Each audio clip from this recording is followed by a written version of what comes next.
සාර්ථක ව්‍යවසායකයෙක් කියන්නේ හුදෙක් ව්‍යාපාර කරන අයෙකුට නෙවෙයි. තමන්ගේ මව්බිමේ පවතින හිස්තැන් හඳුනාගෙන ඒවට නිවැරදි විසඳුම් ලබා දෙන දැක්මක් සහිත නායකයෙකුටයි. අද අපි කතා කරන්නේ ලියෝ ග්‍රීන්ස් ආයතනයේ නිර්මාතෘ සහ අධිපති දිනේෂ් එම් පතිරාජ මහතා ගැනයි. රටේ ආර්ථිකයේ සහ විවිධ ක්ෂේත්‍රවල තිබූ අඩුපාඩු අවස්ථාවන් බවට පත් කරගත් ඔහුගේ සුවිශේෂී ව්‍යාපාරික ගමන් මඟ දෙසටයි මේ අවධානය. ඔහුගේ මේ ගමන නිල වශයෙන් ආරම්භ වෙන්නේ 2019 වසරේදී. මුළු ලෝකයේම සෞඛ්‍ය අර්බුදයකට මුහුණ දීමට සූදානම් වෙද්දී දිනේෂ් පතිරාජ මහතා සිය ව්‍යාපාරය ආරම්භ කළේ වෛද්‍ය අත්වැසුම් අපනයනය කිරීමෙන්. එතනින් නොනැවතුණු ඔහු රටේ දැවන්ත හිස් තැනක්ව පැවති එළවලු සහ පළතුරු අපනයන ක්ෂේත්‍රයට අතපෙව්වා. ශ්‍රී ලංකාවේ නැවුම් එළවලු සහ පළතුරු ඉතාලිය වැනි විදේශීය වෙළඳපොළවල් කරා රැගෙන යමින් ඔහු ලාංකීය නිෂ්පාදනවලට ජාත්‍යන්තර වටිනාකමක් ලබා දුන්නා. දිනේෂ් පතිරාජ මහතාගේ ව්‍යාපාරික දැක්ම තවත් සුවිශේෂී වන්නේ ඒ අපේ සංස්කෘතික අනන්‍යතාවයේ සමග බැඳී පවතින නිසයි. අතීත හෙළ සිංහල ගම තුල තිබුණු නමුත් වර්තමානයේ මැකී යන ගම්මඩු ශාන්ති කර්ම සහ හිටිවන කවිවැනි අපේ උරුමයන්ට ඔහු නව පණක් ලබා දෙනවා.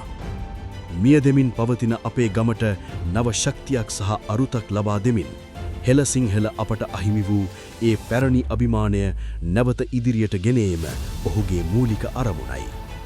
ලියෝ ග්‍රීන්ස් යනු හුදෙක් ආයතනයක් නොව අපේ සංස්කෘතියේ මුර දේවතාවෙකි. ව්‍යාපාරික ලාභයට වඩා දිනේෂ් පතිරාජ මහතා මිනිස්කමට මුල්තැන දෙන බව සනාථ වූයේ 2025 නොවැම්බර් 27 වනදා ආරම්භුණු දිට්වා සුලිකුණාටු ආපදාවේදී. එමගින් අසරණ වූ ජනතාව වෙනුවෙන් ලියෝ ග්‍රීන්ස් කාර්ය මණ්ඩලය දිවා රැය නොබලා කැප වුණා. ලාභ ප්‍රයෝජන පසකලා කුසගිනි වූවන්ට ආහාර, අවශ්‍යයට ඇඳුම් පැළඳුම් සහ නවාතැන් පහසුකම් ලබා දීමට අධිපතිතුමා කටයුතු කළේ රුපියල් ලක්ෂ 80ත් 100ත් අතර අධික පිරිවැයක් දරමින්. එය ව්‍යාපාරිකයෙකු සතු විය යුතු මානුෂීය ගුණාංගයන් පිළිබඳ කදිම නිදසුනක්. දිනේෂ් මහතාගේ විශේෂත්වය වන්නේ සාම්ප්‍රදායික අපනයනයෙන් ඔබ්බට ගොස් අගය එකතු කළ නිෂ්පාදන කෙරෙහි අවධානය යොමු කිරීමයි. කොස් චිප්ස්, වට්ටක්කා ජුජුප්ස් වැනි නව්‍ය නිෂ්පාදන හඳුන්වා දෙමින් ඔහු දේශීය සම්පත් වලින් උපරිම ඵල නෙලා ගත්තා.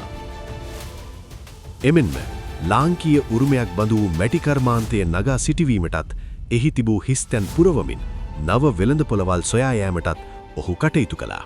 ඔහු සැමවිටම උත්සාහ කරන්නේ දේශීය නිෂ්පාදකයා සවිබල ගැන්වීමෙන් අපේ දේ ලෝකයට ගෙන යාමටයි.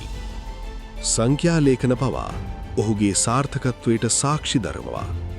2024 වසරේ ඔක්තෝබර් සහ නොවැම්බර් මාසවලදී අබේවිල ප්‍රදේශයේ කිරි කර්මාන්තය 60%කින් වර්ධනය කිරීමට ලියෝ ග්‍රීන්ස් ආයතනය සුවිශේෂී දායකත්වයක් ලබා දුන්නා.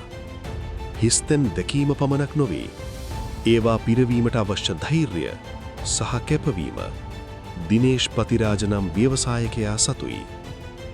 අද වන විට ලියෝ ග්‍රීන්ස් හුදෙක් ව්‍යාපාරයක් නොවේ, ලාංකීය අනන්‍යතාවය ලෝකයට රැගෙන යන විශ්වාසනීය නාමයක් බවට පත්වී තිබෙනවා.